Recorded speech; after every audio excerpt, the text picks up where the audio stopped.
ओम नमः शिवाय। आज हमारा शिव पुराण का 33वां दिन, जिसमें हम श्री रुद्र संहिता का 14वां अध्याय प्रारंभ करते हैं।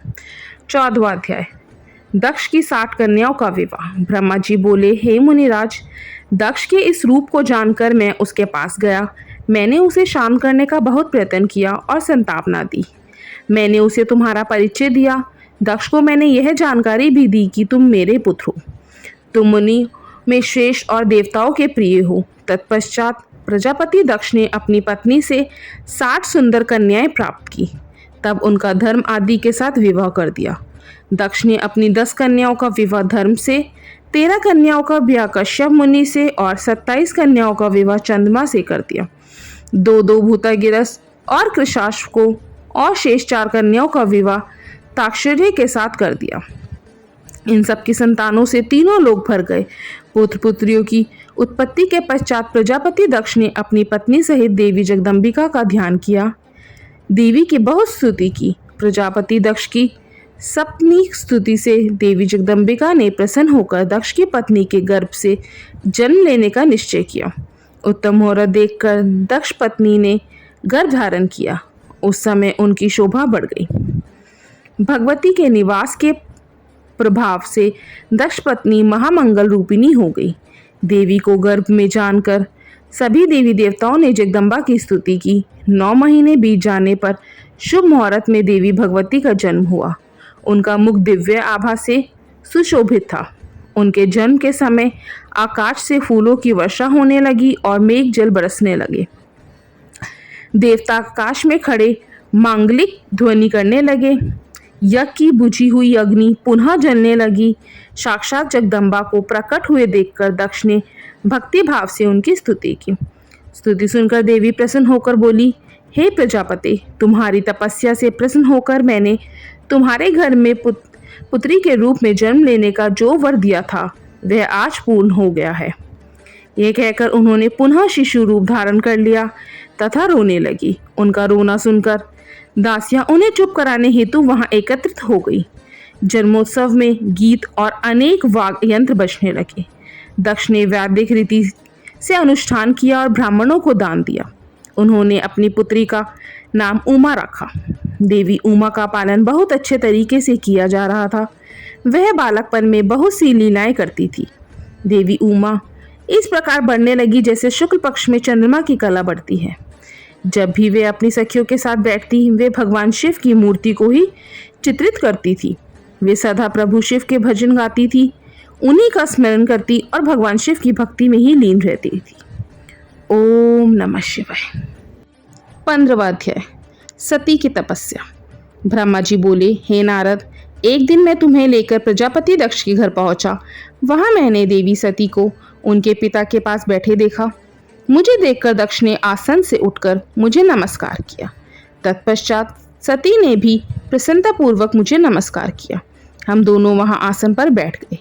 तब मैंने देवी सती को आशीर्वाद देते हुए कहा, सती, जो केवल तुम्हें चाहते हैं और तुम्हारी ही कामना करते हैं, तुम भी मन में उन्हीं को सोचती हो और उसी के रूप का स्मरण करती हो। उन्हीं सर्वज्ञ जगदीश्वर महादेव को तुम पति रूप में प्राप्त करो, वे ही तुम्हारे योग्य हैं। कुछ देर बाद दक्ष से विदा लेकर मैं अपने धाम को चल दिया। दक्ष को मेरी बातें सुनकर बड़ा संतोष एवं प्रसन्नता हुई। मेरे कथन से उनकी सारी चिंताएं दूर हो गई। धीरे धीरे सती ने कुमार अवस्था पार कर ली और वे युवा अवस्था में प्रवेश कर गई। उनका रूप अत्यंत मनोहारी था। उनका मुख दिव्य तेज से शोभायमान था। देवी सती को देखकर प्रजापति दक्ष को उनके विवाह की चिंता होने लगी। तब पिता के मन की बात जानकर देवी सती ने महादेव को पति रूप में पाने की इच्छा अपनी माता को बताई।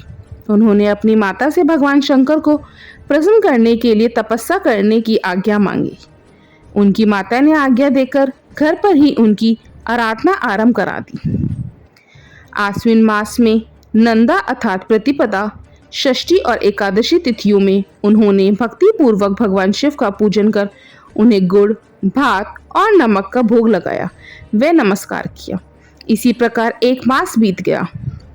कार्तिक मास की चतुर्दशी को देवी सती ने मालपुओं और खीर से भगवान शिव को भोग लगाया। और उनका निरंतर चिंतन करती रही। मार्गशीर्ष मास के कृष्ण पक्ष की अष्टमी को वे तिल, जौ और चावल से शिवजी की आराधना करती और घी का दीपक जलाती। पौष माह की शुक्ल पक्ष सप्तमी को पूरी रात जागरण कर सुबह खिचड़ी का भोग लगाती। माघ की पूर्णिमा की रात भर वे शिव आराधना में लीन रहती और सुबह नदी में स्नान कर गीले वस्त्रों में ही पुनः पूजा करने बैठ जाती थी। फाल्गुन मास के कृष्ण पक्ष की चतुर्दशी तिथि को जागरण कर शिवजी की विशेष पूजा करती थी।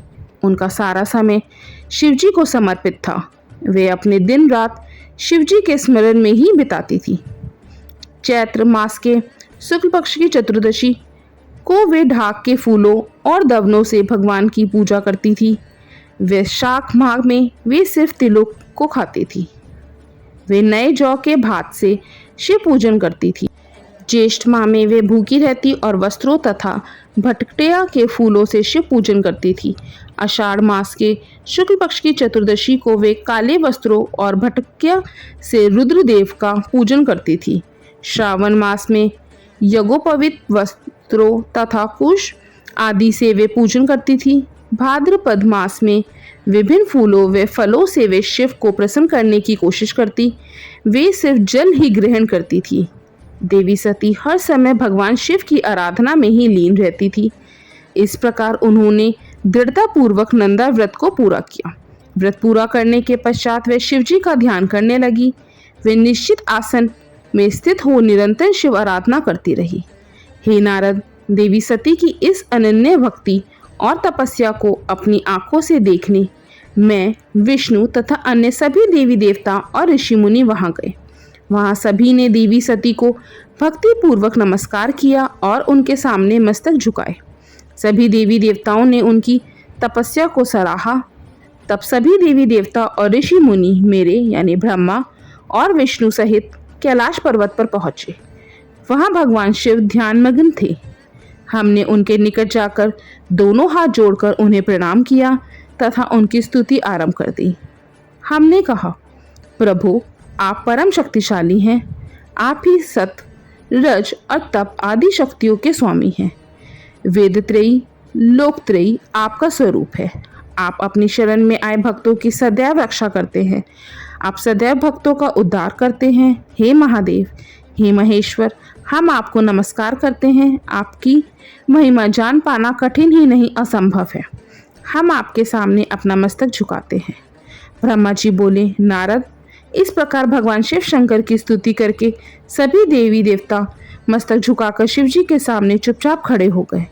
ओम नमः शिवाय।